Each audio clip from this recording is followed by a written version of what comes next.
Приветствую, друзья! С вами Искандер Бариев. 8 сентября в России состоится единый день голосования. Российские выборы в местные органы власти коснутся и незаконно аннексированного Крыма. Украина, страны Европейского Союза, США и ряд других государств не признают российские выборы на полуострове. Об этом поговорим в 16-м выпуске блога Liberate Crimea. По данным российского избиркома Крыма, 8 сентября будет определен состав не только нового подконтрольного Кремлю парламента Крыма, но и 265 представительных органов российской оккупационной власти на полуострове. В основном это сельские и поселковые советы. Всего крымчанам предлагается распределить 2900 депутатских мандатов. Почему российская оккупационная власть уделяет особое внимание Крыму во время выборов? За 5,5 лет оккупации Российская Федерация провела: первое, референдум о статусе Крыма, то есть так называемое всеобщее голосование по вопросу о будущем статусе полуострова, проведенное 16 марта 2014 года на территориях административных единиц Украины, Автономной Республики Крым и города Севастополя. Напомню, референдум проводился вопреки украинскому законодательству и при поддержке российских войск совместно с отрядами крымских бандформирований. Большинство государств-членов ООН не признало крымский референдум. Генеральная ассамблея ООН приняла резолюцию, в которой заявила, что референдум в Крыму не имеет законной силы и не может служить основанием для какого-либо изменения статуса полуострова. Для России же референдум стал политическим инструментом незаконного присоединения Крыма. Второе. Выборы депутатов так называемого Государственного совета Республики Крым и местных советов состоялись в Крыму 14 сентября 2014 года.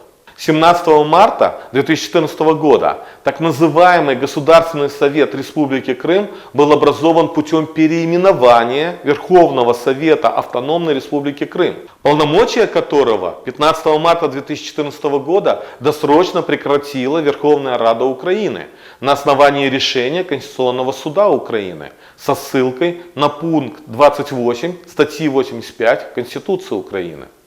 Третье.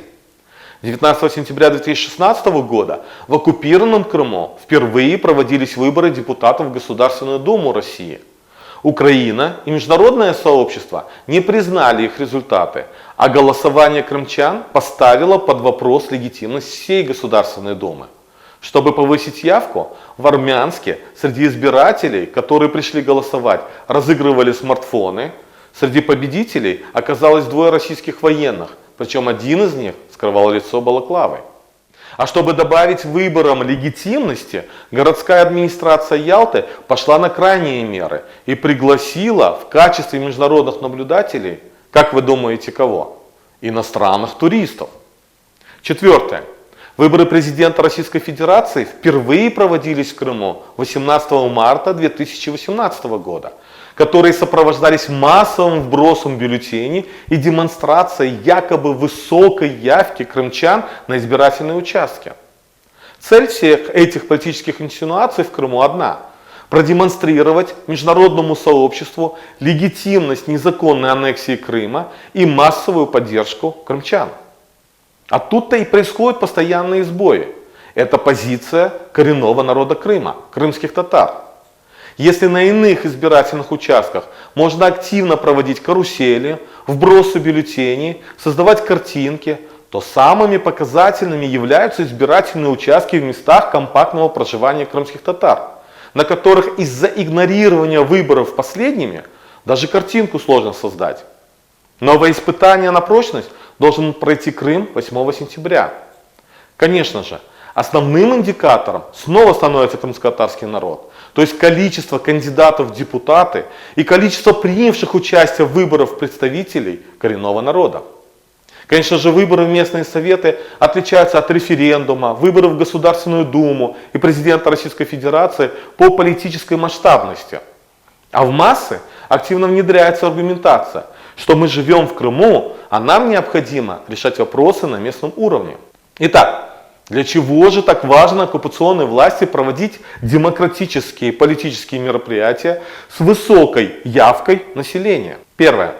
чтобы продемонстрировать международному сообществу законность аннексии Крыма. Второе. Очередная попытка легитимизировать свое присутствие на территории оккупированного Крыма. Третье. Желание укоренить российскую оккупационную политическую систему в Крыму и увеличить количество людей, причастных к преступной деятельности Путина. В настоящее время оккупанты заинтересованы в том, чтобы крымские татары приняли активное участие для придания легитимности нелегальным выборам. Учитывая, что иск Украины против России в Международном суде ООН, а российская власть не смогла и, думаю, не сможет убедить суд, что она не нарушает Конвенцию о ликвидации всех форм дискриминации. Прошло почти 2 года, как суд обязал Россию снять запрет с меджлиса крымско-татарского народа. Однако запрет не снят, а ФСБ преследует людей, пытаясь дискредитировать меджлис и участников крымско-татарского национального движения. Репрессии, ущемление фактически всех прав продолжаются, а несколько крымских татар среди депутатов не смогут на это повлиять. Но оккупанты их будут использовать как экспонаты на различных международных площадках. Да, хочу напомнить, что в соответствии с российским законодательством районные советы формируются из делегированных местными советами представителей. Помните, что именно районные советы распоряжаются ресурсами, а не местные.